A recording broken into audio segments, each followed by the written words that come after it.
നമസ്കാരം. ഇന്ന് സംഭവിച്ച പ്രധാനപ്പെട്ട 10 വാർത്തകളിലേക്ക് ടുഡേയ്സ് ഹൈലൈറ്റ്സ് ആരംഭിക്കാം.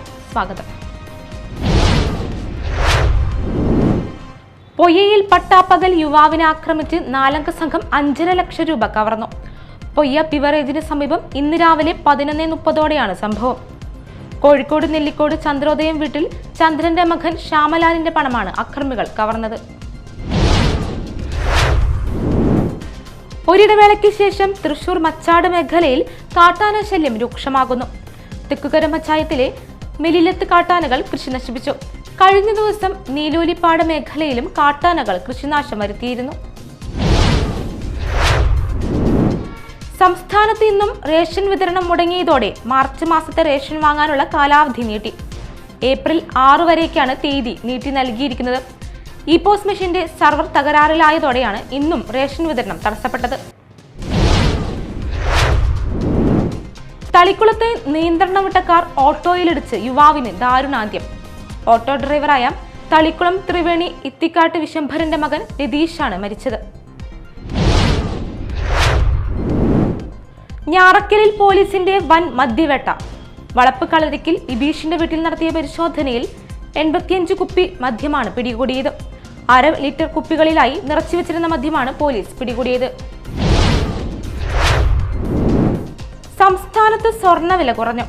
ഇന്നലെ ആദ്യമായി 1/2 ലക്ഷത്തിന് മുകളിലെത്തിയ സ്വർണത്തിന്റെ കുതിപ്പിനാണ് ഇന്ന് നേരിയ ആശ്വാസമുണ്ടായിരിക്കുന്നത്. സുരക്ഷിത നിക്ഷേപം എന്ന നിലയിൽ സ്വർണത്തിലേക്ക് കൂടുതൽ പേർ എത്തുന്നതാണ് വില ഉയരാൻ കാരണമെന്ന് വിപണി വിദഗ്ധർ. ശ്രീനാരായണ ഗുരുദേവന്റെ കൃതികൾ ഭാരതീയ നാട്യകലകളിൽ അവതരിപ്പിക്കുന്ന എന്റെ ഗുരു പദ്ധതിയുടെ ഭാഗമായി ദേവദശകം കൂട്ടായ്മ മുദ്രോത്സവം മേഖലാ ക്യാമ്പ് നടത്തി. കോട്ടപ്പുറം വികാസ് ആർബർടൈൻ അനിമേഷൻ സെന്ററിൽ വിശ്വമാനവിക സന്ദേശങ്ങൾ നൽകുന്ന ഗുരുദേവ കൃതികൾ അരങ്ങിലെത്തിച്ചു. അന്തിക്കാട് പോക്സോ കേസിൽ പ്രതിക്ക് ഇരട്ട ജീവപര്യന്തവും 33 വർഷം തടവും വിധിച്ചു. കരൂപ്പടന സ്വദേശിയായ മദ്രസ അധ്യാപകൻ ബഷീറിനാണ് തൃശൂർ അതിവേഗ പോക്സോ കോടതി ശിക്ഷ വിധിച്ചത്. പ്രായപൂർത്തിയാകാത്ത ആൺകുട്ടിയെ പീഡിപ്പിച്ച കേസിലാണ് ശിക്ഷ. സംസ്ഥാനത്ത് ഇന്നും ചൂട് കൂടാൻ സാധ്യത. 9 ജില്ലകളിൽ ഉയർന്ന താപനില മുന്നറിയിപ്പ്. കൊല്ലം, തൃശൂർ, പാലക്കാട്, പത്തനംതിട്ട, ആലപ്പുഴ, കോട്ടയം, എറണാകുളം, കോഴിക്കോട്, കണ്ണൂർ ജില്ലകളിൽ യെല്ലോ അലർട്ട് മുന്നറിയിപ്പ് നൽകിയിട്ടുണ്ട്.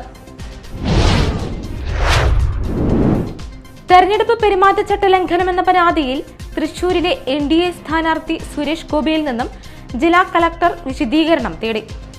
വോട്ട് അഭ്യർത്ഥിച്ച് നൽകുന്ന കുറിപ്പിൽ പ്രിന്റിംഗ് വിവരങ്ങളില്ലെന്ന LDFന്റെ പരാതിയിലാണ് വിശദീകരണം തേടിയത്.